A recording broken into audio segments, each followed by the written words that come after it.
राम राम सा। मैं हूं मुकेश चौधरी और आप देख रहे हैं मोनू के विचार। आज हम बात करेंगे राजस्थान की सबसे हॉट सीट चूरू लोकसभा क्षेत्र की। चूरू लोकसभा क्षेत्र में इस बार मुकाबला रोचक हो गया है। 25 साल से भाजपा का अवैध गढ़ रही ये सीट इस बार क्या भाजपा के हाथ से निकल जाएगी? 25 साल से एक ही परिवार की विरासत बन चुकी इस सीट पर क्या कस्बा परिवार का कब्जा बरकरार रहेगा? यह सवाल इसलिए भी महत्वपूर्ण हो जाता है क्योंकि भाजपा ने 35 साल तक इस सीट पर एक ही परिवार को टिकट दिया। 4 बार पिता सांसद रहे, 2 बार पुत्र। लेकिन जब इस बार टिकट कटा तो पूर्व सांसद ने पाला बदलकर कांग्रेस ज्वाइन कर ली। चूरू में 25 साल का सूखा समाप्त करने को लालायित कांग्रेस ने तुरंत लपक लिया और भाजपा के पूर्व सांसद राहुल कस्वा को पार्टी ज्वाइन कराकर तुरंत टिकट थमा दिया। जिस सीट को भाजपा ने 2009 के जटिल चुनाव में भी नहीं खोया था, उस सीट पर भाजपा की हार के कयास लगाए जाने लगे। एक सवाल यह भी है कि राहुल कस्वा भाजपा प्रत्याशी का नाम लेने से क्यों डर रहे हैं?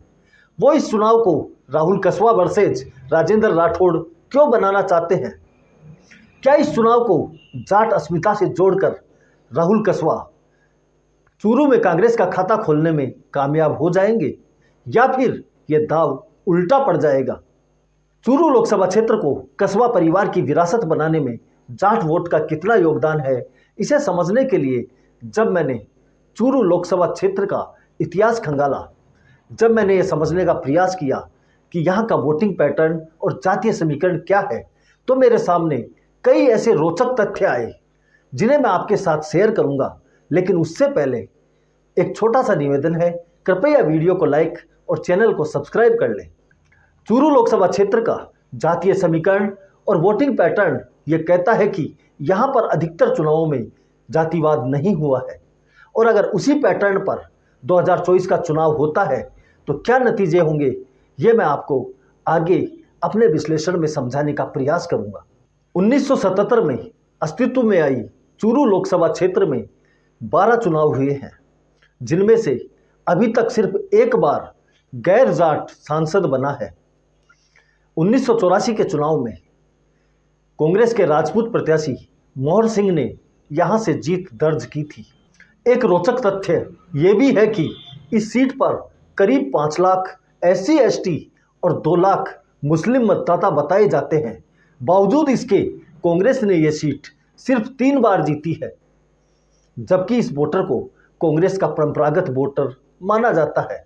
1980 और 2014 का चुनाव छोड़ दें तो बाकी सभी चुनावों में यहां मुकाबला कांग्रेस से रहा है।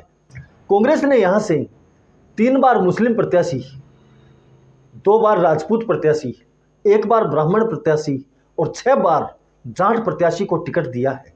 तो विशेष परिस्थिति वाले चुनाव छोड़ दें तो कांग्रेस का वोट प्रतिशत यहां पर लगभग एक समान नजर आएगा, चाहे प्रत्याशी किसी भी जाति या धर्म का रहा हो।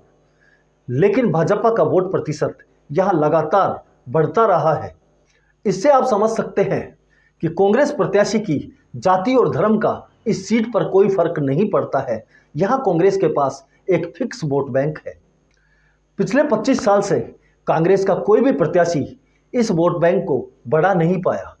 शायद इसीलिए कांग्रेस ने राहुल कस्बा का टिकट करते ही तुरंत लपक लिया, ताकि कांग्रेस के फिक्स वोट बैंक में राहुल कस्बा का पर्सनल वोट जुड़ जाए और कांग्रेस का 25 साल का सूखा इस सीट पर समाप्त हो जाए।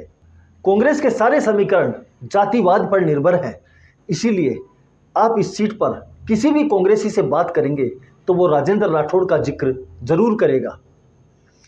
राहुल कस्बा भी अपने भाषण में मोदी या भाजपा प्रत्याशी देवेंद्र झांझड़िया के खिलाफ कुछ नहीं बोलते। उनका पूरा भाषण राजेंद्र राठौड़ पर केंद्रित रहता है। उनका पूरा प्रयास है कि यह चुनाव राजपूत वर्सेज जाट हो जाए, ताकि किसी भी तरह से जाटों का वोट भाजपा के जाट प्रत्याशी की तरफ जाने से रोका जा सके। चूरू में जाटों के वोटिंग पैटर्न को समझने के लिए आपको सबसे पहले इन्हें 3 हिस्सों में विभाजित करके देखना होगा। पहला हिस्सा कांग्रेस का फिक्स वोटर है। उसने कभी भी राहुल कस्वा, मोदी या भाजपा के नाम पर वोट नहीं किया है। वो हमेशा कांग्रेस को ही वोट करता है, चाहे कांग्रेस का प्रत्याशी किसी भी जाति धर्म का हो।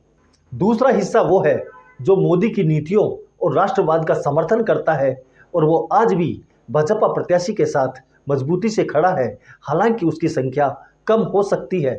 तीसरा हिस्सा वो है जिसे जातिवाद पर वोट करना है, वो जिताऊ जाट प्रत्याशी को वोट करता है और कांग्रेसी जाटों का फिलहाल यही प्रयास है कि उस तीसरे हिस्से के बचे हुए जाटों को किसी तरह राहुल कस्बा का माहौल दिखाकर अपने साथ लाना। बाकी किसी अन्य जाति पर उम्मीदवारों के फेरबदल का कोई प्रभाव नहीं है। यहाँ वोटर पार्टियों के हिसाब से इंटैक्ट नजर आता है। भाजपा वोटर पर जहां मोदी का इफेक्ट साफ नजर आता है, वहीं कांग्रेसी वोटर भी इस बार जीत की उम्मीद में जोश में नजर आता है। राहुल कस्बा द्वारा जाटों को एकजुट करने का प्रयास उसे कितना लाभ दिलाएगा, ये तो समय के गर्त में है, लेकिन अगर इसकी प्रतिक्रिया हुई और दूसरी तरफ जातियां एकजुट हो गई तो राहुल कस्बा के लिए मुश्किल हो सकती है और चूरू में ऐसा कुछ देखने को मिल सकता है। इसे भी आप चूरू के पूर्व के चुनावों से समझ सकते हैं।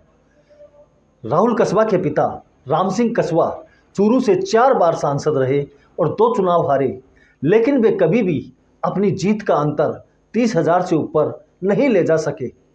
इन 6 चुनावों में उनके सामने 4 बार जाट, 1 बार मुस्लिम और 1 बार राजपूत प्रत्याशी रहा। 6 चुनाव लड़ने के बावजूद राम सिंह कस्बा को चूरू में अधिकतम 4 लाख वोट मिले, जो कि उन्हें 2004 के चुनाव में कांग्रेस के कद्दावर नेता बलराम जाखड़ के खिलाफ मिले थे। इसी चुनाव में उनकी सबसे बड़ी जीत करीब 30,000 वोट से जीत हुई थी और उन्हें 30% वोट मिला था। विशेष बात यह है कि इस चुनाव में भी कांग्रेसी जाटों ने बलराम जाखड़ के पक्ष में जाटों को एकजुट करने का प्रयास किया था। फिर राम सिंह कस्बा को इतनी बड़ी जीत किसने दिलाई? राहुल कस्बा का तो राजनीतिक पदार्पण ही मोदी युग में हुआ है। उन्होंने अपना पहला चुनाव 2014 की मोदी लहर में लड़ा और करीब 45% वोट के साथ 5,96,000 वोट प्राप्त किए। 2019 में इसमें 2 लाख वोटों का और इजाफा हुआ और ये वोट बढ़कर 7,93,000 हो गए और वोट प्रतिशत हो गया 60%।